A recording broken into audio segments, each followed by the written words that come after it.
মেয়েরা দেখো, আজ আমি শুরু করব রেভিনিউ স্টেটমেন্ট রেশিও।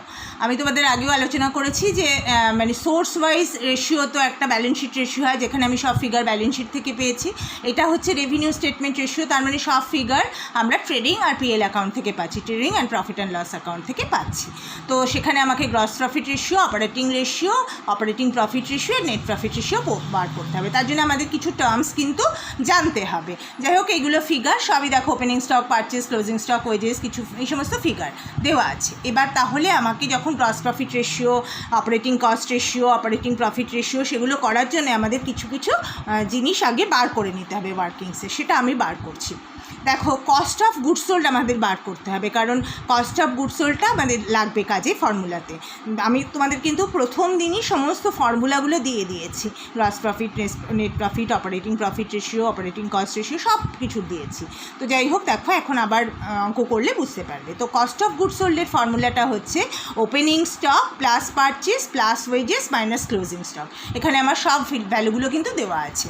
সেটা থেকে আমি পেয়ে গেলাম কস্ট অফ গুডস সোল্ডের ভ্যালু হচ্ছে 1,71,000। এবার অপারেটিং কস্টের ফর্মুলাটা কি, সব স্টার দিয়ে রেখেছে, এগুলো সব মুখস্থ করবে ফর্মুলাগুলো।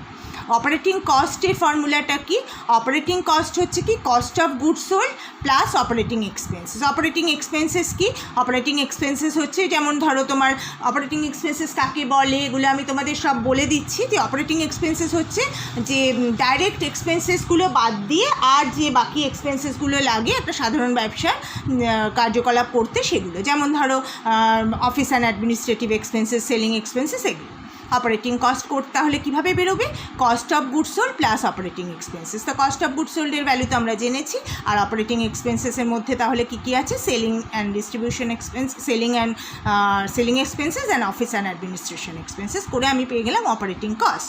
তাহলে গ্রস প্রফিট কি, গ্রস প্রফিট তো তোমরা জানো যে net sales minus cost of goods sold. এই জন্য দেখো আমাদের কস্ট অফ গুডস সোল্ডটা কাজে লাগলো। তাহলে গ্রস প্রফিট পেতে গেলে এখানে তো গ্রস প্রফিট ডিরেক্টলি দেওয়া নেই, এখানে আমাদের দেওয়া আছে সেলস দেওয়া আছে, যে নেট সেলস দেওয়া আছে। আর এই ফিগারগুলো থেকে আমাকে কস্ট অফ গুডস সোল্ড বার করে নিতে হয়েছে। তাহলে গ্রস প্রফিট হচ্ছে net sales minus cost of goods sold করে আমি পেয়ে গেলাম গ্রস প্রফিট। এবার গ্রস প্রফিট রেশিওটা তাহলে আমরা পরে বার করে নিতে পারবো। এবার অপারেটিং প্রফিট কি, অপারেটিং প্রফিটের ফর্মুলাটা কি দেখো, গ্রস প্রফিট এই যেটা পেলে এটার পরে এটা থেকে মাইনাস করতে হবে অপারেটিং এক্সপেন্সেস। তাহলে গ্রস প্রফিট থেকে অপারেটিং এক্সপেন্সেস আবার বাদ দিয়ে দিতে হবে।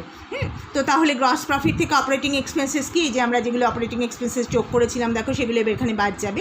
Gross profit minus office and administrative expenses and selling expenses বাদ দিয়ে আমি পেয়ে গেলাম অপারেটিং প্রফিট হচ্ছে 28,600। এবার অপারেটিং কস্ট মানে অপারেটিং প্রফিট রেশিও করতে যাওয়ার জন্য অপারেটিং প্রফিটটা লাগবে, সেই জন্য এগুলো সব আমি আগে বার করে নিচ্ছি, তারপরে জাস্ট আমরা অঙ্কটা করব। তাহলে দেখো, এরপরে আমরা আসছি নেট প্রফিটে। নেট প্রফিটের ফর্মুলা আবার কি দেখো, operating profit plus non operating incomes minus non operating expenses. Non operating income minus plus non operating income আর মাইনাস নন অপারেটিং এক্সপেন্সেস। দেখো, অপারেটিং প্রফিটের সাথে এগুলোকে অ্যাড লেস করে আমি পেয়ে যাব নেট প্রফিট। তাহলে অপারেটিং প্রফিটটা কি, অপারেটিং প্রফিটটা আমরা আগে বার করেছি, তার সাথে আমি নন অপারেটিং ইনকাম, যেমন দেখো ইন্টারেস্ট অন ফিক্সড ডিপোজিট, এটা কি মানে ব্যবসা সংক্রান্ত কোনো ব্যয়, মানে income. Interest on fixed deposit, তুমি ডিপোজিট রেখেছো তার থেকে ইনকাম হচ্ছে, এটা কি সেল করে পাচ্ছ, তা তো নয়। তাহলে এটা হচ্ছে নন অপারেটিং ইনকাম, সেটা অপারেটিং প্রফিটের সঙ্গে যোগ হবে। আর নন অপারেটিং এক্সপেন্সেসটা বাদ যাবে, যেমন interest on loan. Interest on লোনটা তো ব্যবসার স্বাভাবিক কাজকর্মের খরচ নয়, সেটা ইন্টারেস্ট অন লোনটা তাহলে নন অপারেটিং এক্সপেন্সেসটা বাদ যাবে, গিয়ে আমি নেট প্রফিট পাচ্ছি। তাহলে গ্রস প্রফিট কীভাবে পেলাম, তারপরে তার থেকে আমরা কিভাবে অপারেটিং প্রফিট পেলাম, তারপরে তার থেকে কীভাবে নেট প্রফিট পেলাম, এই স্টেপসগুলো পরপর তোমাদের মুখস্থ রাখতে হবে কিন্তু ফর্মুলাগুলো। হ্যাঁ, এবং এরপরে আমি তোমাদের যেমন আমি বলে দিলাম তোমাদের যে অপারেটিং এক্সপেন্সেসগুলো কাকে বলে। অপারেটিং এক্সপেন্সেস হচ্ছে যেগুলো ডাইরেক্ট এক্সপেন্সেস বাদ দিয়ে, ডাইরেক্ট এক্সপেন্সেস কোনগুলো, যেগুলো ট্রেডিং অ্যাকাউন্টে আসে, ওয়েজেস, ফ্রেট, এগুলো বাদ দিয়ে অন্য যে এক্সপেন্সেসগুলো ব্যবসার জন্য করতে হয়, সাধারণ ব্যবসা চালানোর জন্য যে খরচগুলো, যেমন আমরা এখানে পেয়েছি যে অফিস তোমার অ্যাডমিনিস্ট্রেটিভ এক্সপেন্সেস, সেলিং এক্সপেন্সেস, এগুলো। ঠিক আছে, তাহলে গ্রস প্রফিট পেলাম, অপারেটিং প্রফিট পেলাম, অপারেটিং কস্ট পেলাম, নেট প্রফিট পেলাম। এইবার আমরা পরপর যে যে রেশিওগুলো বার করতে হচ্ছে সেগুলো বার করব। দেখো গ্রস প্রফিট রেশিওটা কি, gross profit by net sales into 100। Gross profit আমি আগে বার করে দিয়েছি তোমাদের 48,000, নেট সেলস অঙ্কে বলে দেওয়া আছে, তাহলে gross profit by net sales into 100 তুমি পেয়ে গেলে গ্রস প্রফিট রেশিও। এগুলো পার্সেন্টেজে দেখাতে হয়, 21.918%। এবার অপারেটিং রেশিও কি, ওই যে তুমি অপারেটিং কস্ট বার করেছো, অপারেটিং কস্ট কি বার করেছো, যেটা cost of goods sold plus operating expenses নিয়ে, কস্ট অফ গুডস সোল্ডের সঙ্গে আর অন্যান্য অপারেটিং এক্সপেন্সেস নিয়ে আরেকবার দেখিয়ে দিচ্ছি। দেখো এই যে অপারেটিং কস্ট তুমি বার করেছো, cost of goods sold plus operating expenses, ওই 1,71,000 সঙ্গে আর ওই office administrative expenses and saving expenses যোগ করে আমরা পেয়েছিলাম অপারেটিং কস্ট। তাহলে অপারেটিং কস্ট রেশিওটা কী হবে, অপারেটিং রেশিও মিনস ওই অপারেটিং কস্ট রেশিও। তো দেখো অপারেটিং রেশিও তাহলে কী হবে, operating cost by net sales into 100 করে আমি পেয়ে গেলাম 86.941% অপারেটিং রেশিও। আর অপারেটিং প্রফিট রেশিওটা কী হবে, সবকটারই ওই মানে ডিনোমিনেটরটা হচ্ছে নেট সেলস, বুঝেছো, এটা রেভিনিউ স্টেটমেন্ট রেশিওর। অপারেটিং প্রফিট রেশিওটা আবার কীভাবে পাবে, দেখো operating profit by net sales into 100। Operating প্রফিটটা সেই গ্রস প্রফিটের সঙ্গে অপারেটিং এক্সপেন্সেসগুলোকে অ্যাডজাস্ট করে তুমি পেয়েছো, তো সেটা করে আমি পেয়ে গেলাম অপারেটিং প্রফিট রেশিও হচ্ছে 13.059%।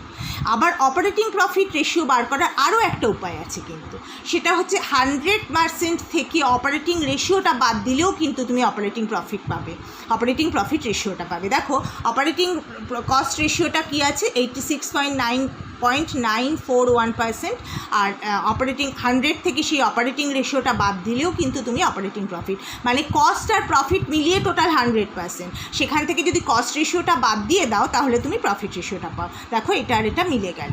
অপারেটিং প্রফিট রেশিও যদি তুমি ফর্মুলা পুট করে operating profit by net sales into 100 করো তাহলেও তোমার আসছে 13.059%, আর 100% মানে কস্ট আর প্রফিট মিলিয়ে তো টোটাল ভ্যালুটা 100 হয়, সেই 100 থেকে যদি কস্ট পার্সেন্টেজটা বাদ দিয়ে দাও তাহলেও কিন্তু তুমি পেয়ে যাচ্ছ operating profit ratio. This is very very important.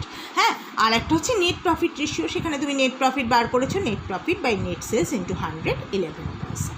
তো তাহলে আমি কতগুলো জিনিস এখানে শিখলাম। দেখো গ্রস প্রফিট কীভাবে বার করতে হয়, কস্ট অফ গুডস সোল্ড কীভাবে বার করতে হয়, নেট অপারেটিং কস্ট কীভাবে বের করতে হয়, অপারেটিং প্রফিট কীভাবে বের করতে হয়, নেট প্রফিট কী করে বার করতে হয়, আগে সব আমি বার করে নিয়েছি, তারপরে এক এক করে আমি বার করে দিলাম রেশিওগুলো। তাহলে হয়তো তোমাদের পরীক্ষা এরকম দুটো রেশিও আনবে, কিন্তু আমি একটা অঙ্কর মধ্যে দিয়ে যতটা অ্যাজ মাচ অ্যাজ পসিবল তোমাদের শেখানোর চেষ্টা করছি, সেই অনুযায়ী আমি শেখালাম। ঠিক আছে, তোমরা রেশিওগুলো সব মুখস্থ করবে। ওকে।